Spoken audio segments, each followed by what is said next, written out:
Hello Blood Bowl fans and hello ICBBL. I'm sitting down for another Tutor Talks with Smocco this time, the Undead and... oh, what was the other team? Dang it, the Undead and... Smocco, help me out. Undead and? Dark Elves. Dark Elves, thank you very much.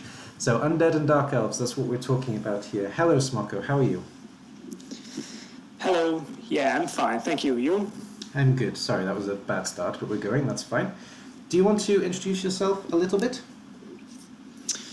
Yeah, it's okay.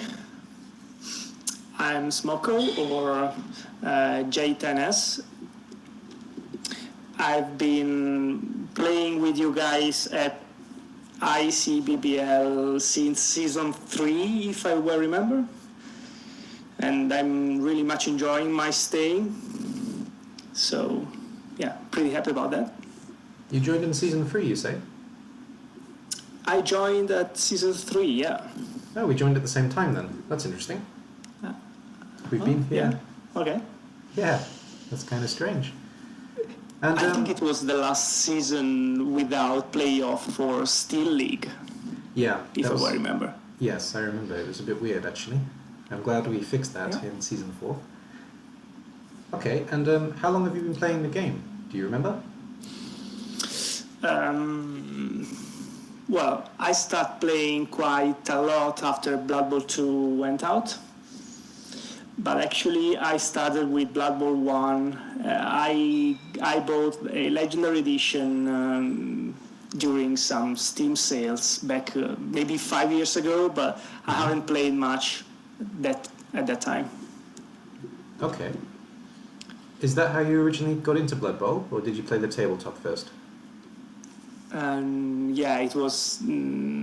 I haven't played any tabletop before, so yeah, I started with Blood Bowl 1, but mainly with Blood Bowl 2.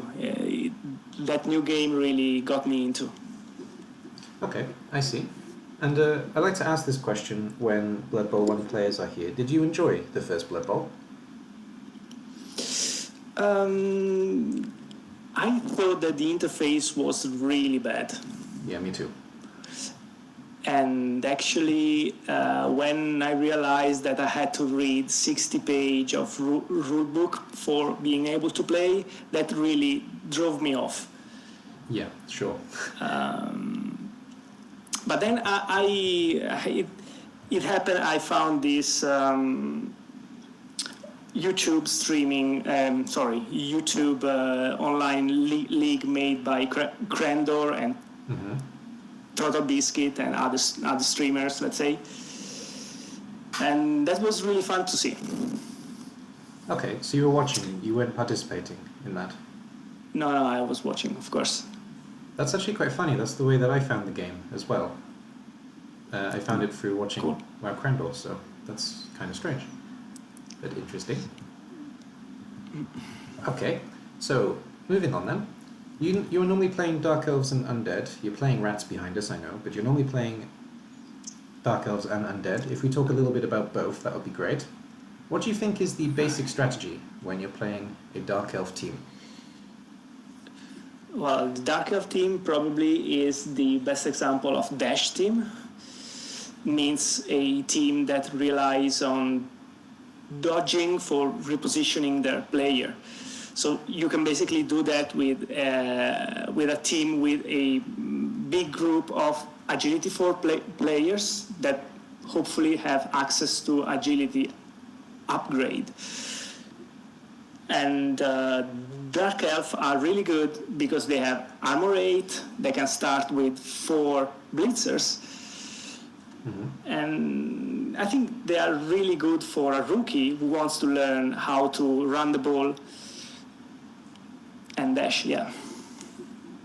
Okay, that's fine. And what about with Undead? Same question. Same question. Undead is the typical example of bash team, where you need where you rely on blocking other player instead of dodging out. And Undead are really great because they start with 2 strength 5 pieces with Mighty Blow that can help you win the attrition war. and you have ghouls, which are really good ball carrier. So they are kind of easy to play, and I think they are really good for a rookie if you want to learn how to bash. Yeah, it's considered one of the best races to start with, actually, by a lot of people. So, yeah, I can agree with that. Me too. Yeah, okay. And which race do you think you're best at playing? Is it one of these two, or do you think you're better with a different race, not listed as one of your expertise? I don't know. I tend to play a lot of different kind of rosters. Probably the roster that gave me more success was the human one, because I was able to qualify to a champion ladder with a human team. So yeah, I think that can be. Yeah, I think that was my best achievement. Okay, congratulations, by the way. Yeah, I lost at the first match then, so. But still, it's an achievement. I remember that happening, actually. I remember you being very nervous about it. But, yeah. Yeah, because I actually, at that time, I misunderstood what was the last day of the league. And my best player was had a MNG the game before. And I wanted to play I want to play another game just to be able to get my piece back. Yes. But then when I tried to play, I found out that I was out of time, and it was really bad, actually. No, that's a shame. That's the worst way to go out. But okay, so humans are actually, you think, the best race for you? It probably is not the best race for me, but it's the race that gave me more satisfactions. Okay. Is there a race that you would say you were particularly bad at playing?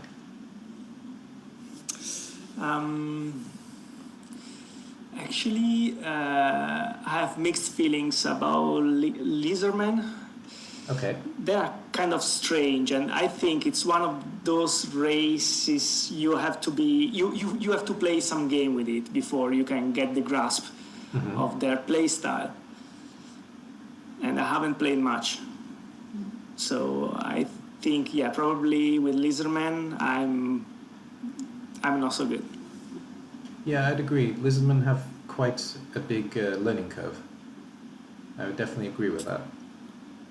But I can imagine you being quite scary with Lizardmen, though, at the same time, I have to admit. Yeah, I think they are really, really a good team, but it's just that I haven't had enough practice with them, probably. Okay, that's fair enough.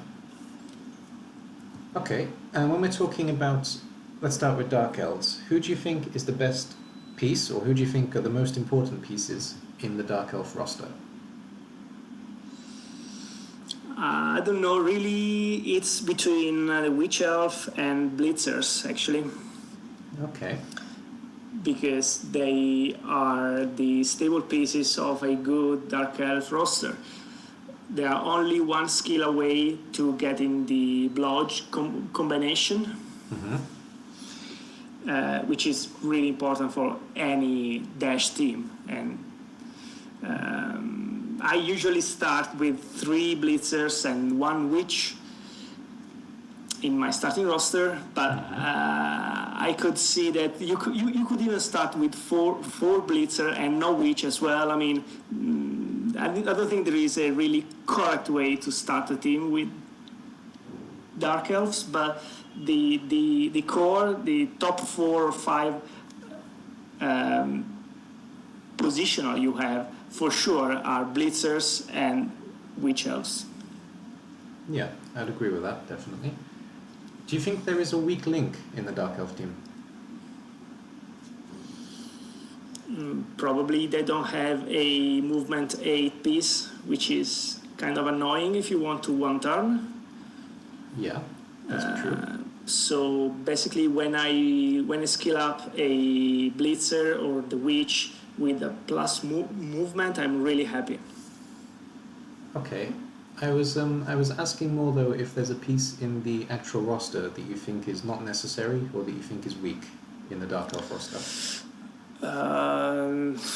Yes, well, actually, I don't like to play with either assassins or runners. Yeah, because mainly you need to feed them with too many SPP to get. First, maybe you want to give dodge to them, then you want to give block. It means that they are kind of a liability, even because of their armor 7, for too many games in the beginning. Okay. You said something interesting about the Dark Elf roster that I just want to follow up on. You said there isn't a correct way to make a Dark Elf roster. Is there a wrong way to make it? Probably not taking at least 2 rerolls.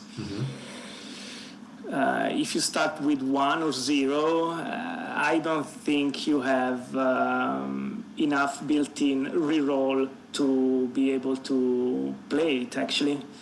Okay. I think I'd agree. It's been an interesting topic in our league, though. That's why I'm asking. And same question for Undead, then. What do you think is the key piece in the Undead roster? Probably the mummies, at least in the beginning. Okay. And why? Because you can reliably roll 3 dice because of their strength 5 with them, and having 2 piece with mighty blow, means you can easily outnumber your opponents. And I think every Bash team really relies on getting a number advantage compared against your opponent. Yeah. So they are really, really useful for that. Yeah, okay, that makes a lot of sense.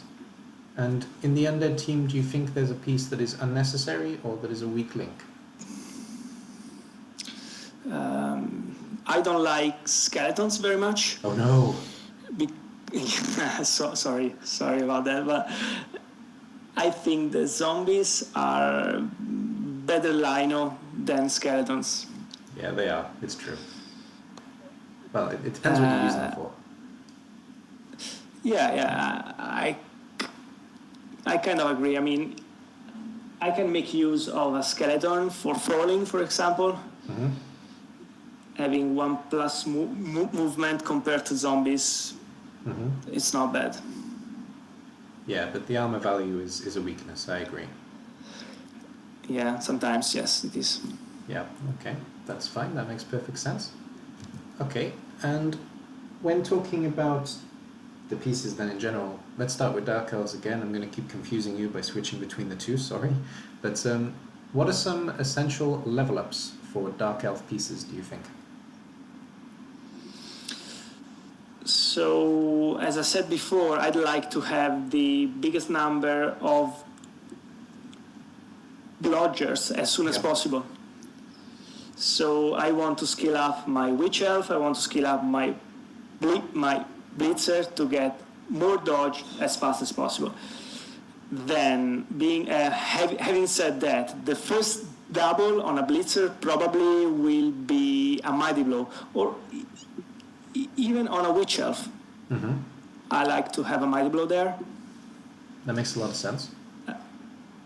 And of course, if you are really lucky to get a plus agility or plus strength, you have to take it. Of course. Even plus movement allowance, it's really good.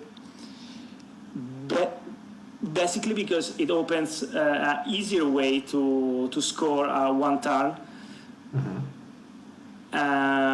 Which is a really important skill. I mean, you have to rely some time in being able to at least try to score in one turn, because things can go wrong, and if your opponent is good or lucky enough to score in 8 turns, you want to have even that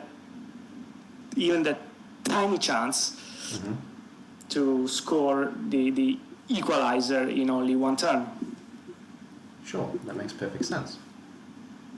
What about after block dodge? So your whole team has block dodge. This is the point where a lot of players struggle, I think. What do you do next? So I like to have probably sidestep is a really stable skill. And if I have an agility 5 piece, leap start to be really good. Sure. Ideally, you want to have a leaper strip brawler. You want to have a blodge stepper, sure hands guy. That will be your ball carrier. Then if you can have a killer piece, that means a mighty blows and then probably a tackle. That can be really a good asset. And I think that probably sooner or later you need to replace some piece. So if you want to have true blodge stepper instead of one, it's a good idea, so that when your only piece will die, you have the other one, and stuff like this. Okay, that all makes perfect sense. What do you think about wrestle on Dark Elves, out of interest? Yeah, well, I like wrestle on a lineup. I like wrestle on a witch, probably on the second witch if I have. Yeah, okay. Because I'd like to keep my witch on his feet. Yeah, of course. But actually a wrestle witch, it's not bad. Yeah, I can see some kind of uses for it. Yeah, okay. Yeah. Yeah, was there more? No, it's fine. Okay, that's fine. Sorry, I just didn't want to cut you off. Okay, and going on to Undead then, what do you think are some essential level ups for the Undead roster? So starting from the mummies, I like to give guard as first skill. Then probably I go with a stun firm. And I always hope to roll a double to give some block to them. Of course. Or pro maybe. I usually I can't see that you will. I mean, at least my pieces won't last so long that I'm giving them more than a couple of skill ups, because they are kind of hard to skill up. So maybe guard and stun firm, they are really really good for them. Okay. So you say you don't keep pieces with more than a couple of level ups. Does that mean that you fire them after a certain point? Depends. If I'm playing on a matchmaking system, yes, probably I'm going to fire them after a couple of levels if I have enough money to replace them. Sure. Otherwise, of course, if you are playing in a persistent league, there is no point really on firing your piece. And in that case, you can stack some other level up. But the problem with big guys is that after they get a couple of skill ups, you start to not have any option, because what are you going to give them unless you roll any double? Yeah, that makes sense. What about Sorry. No, go on. No, I was saying some people maybe can try to give jug to the mummies, but I don't know. I mean, I don't like to blitz with them because they have so limited movement rates. So sometimes it's not too easy to find a suitable target you want to blitz. Sure. Okay. Speaking about other pieces, for example, whites. I'd like to have a killer piece, so the usual combo Mighty Blow, piling on, tackle. That's really good actually. As late skill, you can give maybe Frenzy or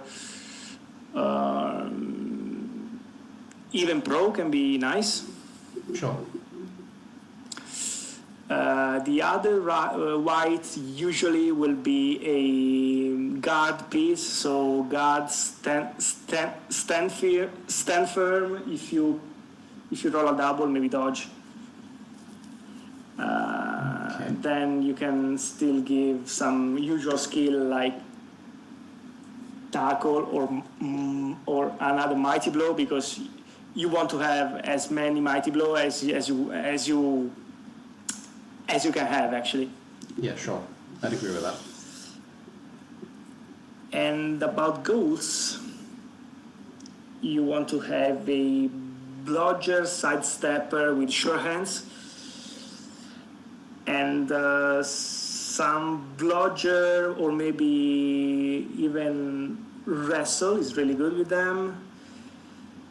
Tackle is not bad. Diving tackle can be nice if you have a blodger sidestepper. A really good piece actually.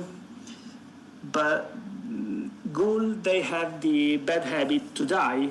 Yes, they do. So I don't expect them to reach the legend level, because they will die before probably.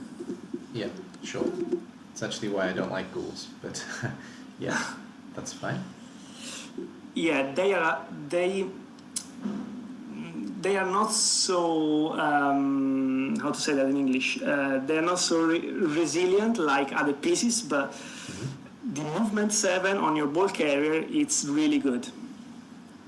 Yeah. It means you have to move your cage not too far away, and then you can sprint to the end zone. It's a really good asset to have. Yep. That makes a lot of sense. And for zombies, of course, you can have a couple of dirty players. Why not? Of course, why not? You can have maybe some block piece or wrestle piece. And then I don't really like to skill up any zombies because you have better pieces. So if you can make your touchdown with other pieces, will be much better, of course. Yeah, of course. Though the zombie animation is funny. Yeah, it is. It has that. They're really good. And you said you don't take skeletons, but if you were to take a skeleton, what kind of things would you give it? Pretty much as the zombie, a dirty player. It's good to have, probably even frenzy if you want to use their movement 5, which is a big improvement compared to the movement 4 of zombies. Yeah. It's pretty much can fill the same role as a zombie actually. Yeah, that's pretty much it. Yeah, good. Okay. So when you're playing as Dark Elves, which team, when you see them spinning against you, which team do you think, yes, good game?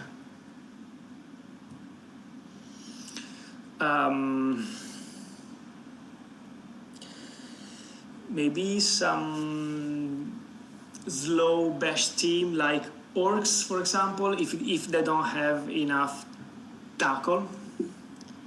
Sure thing. Or Chaos or Nargol.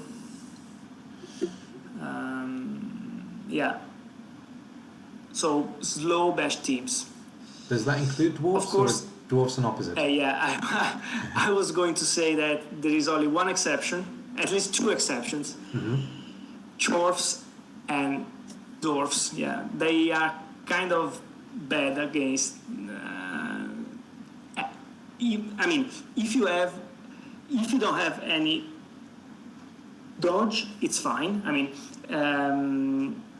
at low TV, it's still okay. Mm-hmm. But when you start raising your TV, you can fill your team with some dodges, but they can fill the team with mighty blows, and they already have a lot of tackles, and sometimes it will be a massacre. Okay, that makes a lot of sense. So you kind of mentioned the dwarves are a bad pick, but are there any other teams that are awful, or is it just dwarves and dwarves? I feel that humans are really good against elves. Mm-hmm. I agree. They are really good because they can bash more, and their movement is pretty much the same, sometimes even higher than some elf teams. Mm-hmm. Yeah, they are quite bad. They are quite bad matchup against elves. Okay, and how do you deal with these bad matchups? What do you do against a dwarf team? Yeah, I basically try to screen them. Mm-hmm. I like to kick, actually. To kick, yeah. Okay. So I want to be defending if I can. Yeah. And the reason is, if you can successfully defend during your drive, basically they have the starting 3 blocks against you, Mm-hmm. and that's it. While if you receive, and let's say you are really good and you can stall until turn 8, which probably won't be the case if you're playing against any dwarfs or dwarf team. Mm-hmm. Let's say you are really good and you can still score at turn 8. That means that they can block your LOS twice in a row. Yeah. Which means that you usually start the second drive really with a lot of player, with a lot of gas. So this is a really good way to lose your match, actually. Yeah, by scoring quickly. Or by So scoring, sorry. basically, yeah, I like to kick. I like to be in defense. I like to screen them. I like to stop them from scoring. If I can't, I'd like them to score a little bit quickly, so that I have at least a couple of turns to score. Mm-hmm. And then during my drive, I'll do my best to stall. But of course, if I think I can't stall anymore, I don't like to take any risk, and I'm score at that point, which brings me back again trying to defend their attack. Yeah. So basically, With a bad, yeah. go on. I mean, given a bad matchup, I think what you are really expecting is an error from your opponent. Yeah. Sure. If it happens, you have good chances to win the game. Let's say he makes some mistakes, he can't close the cage, you can, or at least he gives you one corner, he puts one corner of the cage near your player or stuff like this. But sometimes, yeah, you have just to endure and try to limit the damage, so that at least in the end of the game you still have you still have a team. Otherwise, will be really difficult if you are playing, for example, in a persistent league. Yeah. Okay. That makes perfect sense. And same question for Undead then. What's the best teams to face off against for Undead, do you think? Light bash teams like humans, Mm-hmm. or Norse, or teams like that. Okay. Even Brats are a good matchup. I think it's quite good to encounter even Chaos or Nargol just in the beginning, because then when they get some close, the game will be much tougher. I don't like to play versus really speedy and agility team like Skaven or Elves actually. Yeah, because sometimes it can be kind of dicey for you. You have only 2 blocks across the whole team. Yes, it's true, you can try to 3 dice block with your mummies, which it's not really easy to get a turnover if you 3 die blocks, but still it's not like having block. Having block skill. So sometimes can be quite dicey. Yeah, I find as well, if I can just say something myself, I find as well that when I'm playing as Undead, because I play Undead a lot against Elves, it's pretty much the same as you. I don't like to free dice though, because if I'm free dicing, I'm probably putting myself out of position. So yeah, that's true. Yeah, so I kind of agree with you that it's a risky tactic actually. Okay. Right, we'll move on from specific races then. Let's have a look at Blood Bowl in general. So, what do you think the biggest rookie mistake you see is?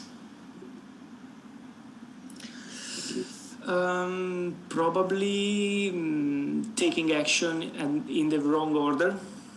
Okay. That's a stable mistake a lot of rookie coach makes.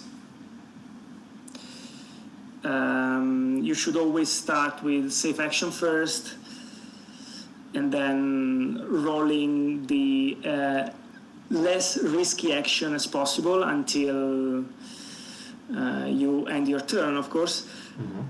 Sometimes this is not possible, but being able to understand when is the right time to push your luck, it's not an easy task. Yeah, I agree. It takes a bit of learning. That's very true. And I agree, it is actually a very big rookie mistake, because it can cause you a lot of problems. Anything else, or is that the only rookie mistake you really see? Sometimes I see mistakes, for example, not taking 2 dice when you could. I'm not saying that you don't have to take any 1 dice block or half dice block, because as you said before, giving an assist is consuming a resource, which is the positioning of another player. Yeah. But sometimes you can avoid a lot of risk just moving a player before and giving this assist to have a 2 dice block instead of 1 dice. Yeah, okay. And you kind of covered it actually when you were talking about rookie mistakes, but what basic piece of advice would you give to a new coach in Blood Bowl?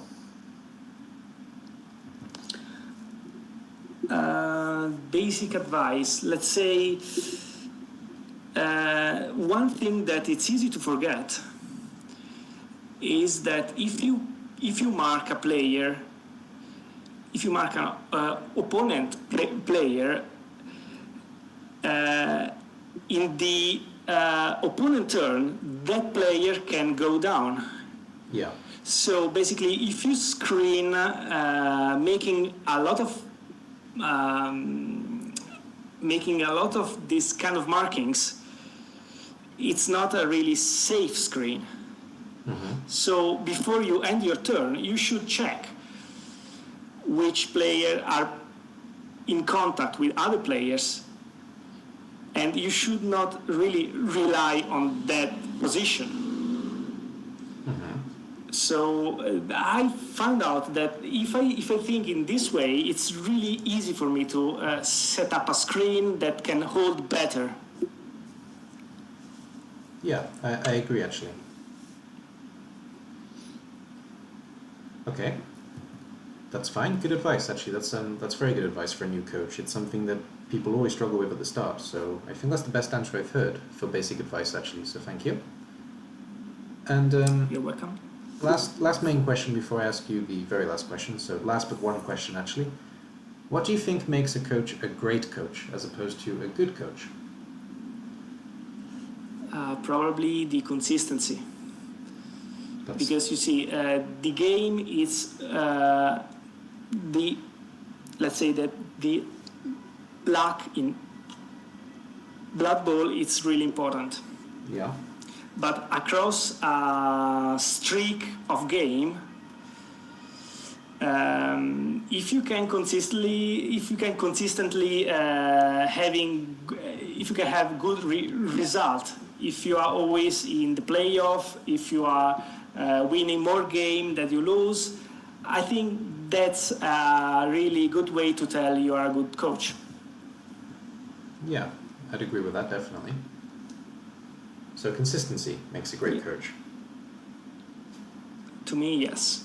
Okay. And of course, there are a lot of qualities. For example, there are some coach that can easily spot the best play in few seconds, while other coach maybe they need a little bit more. But still, in the long run, I mean, the good coach will be the one that win the most. Let's say. Sure, that goes without saying, really. But yeah, that's a very good way of summarizing what makes a great coach. Good. And the last question, because the game has finished, so we're going to end soon. Having a look at the last question then. Have you seen the tutor lineup? I know you have, sorry. Having a look at the tutor lineup, do you think any particular race or any particular coach is going to be difficult for you to play against with your Dark Elves or with your Undead?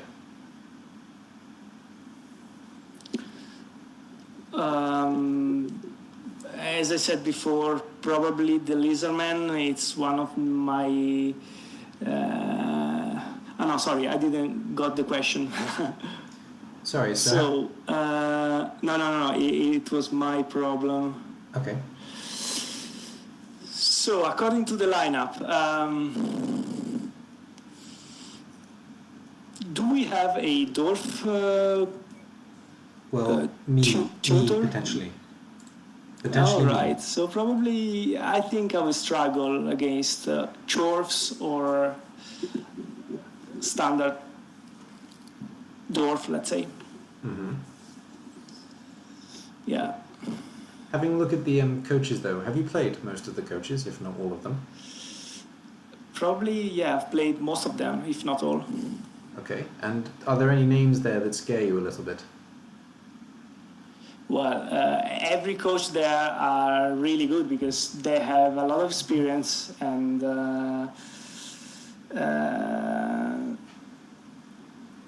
I think I've never won against Fallen Glory, for example. Oh, really? Or maybe, I think so. That's surprising. Well, we didn't play many games, but I remember I had a really hard time playing against his Lizardman. Mm-hmm. Yeah. Okay, that makes sense. So, yeah. Sorry, I was distracted temporarily, but I did hear what you said. Fallen Glory, and you've never managed to beat him. Okay.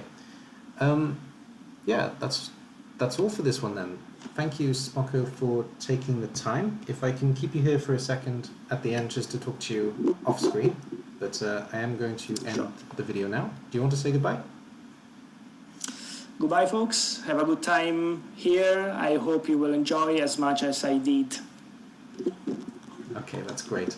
So anybody watching, thank you very much for taking the time. You can speak to Smocco, myself, any of the other tutors you've heard in the Discord channel or on Steam. We're always willing to help. We're always willing to talk to you. So just drop us a line. Thank you. Very special thanks to Smocco for joining me. And I'm going to leave it here. Good luck in the pitch, guys. See you all soon. Bye for now. Bye.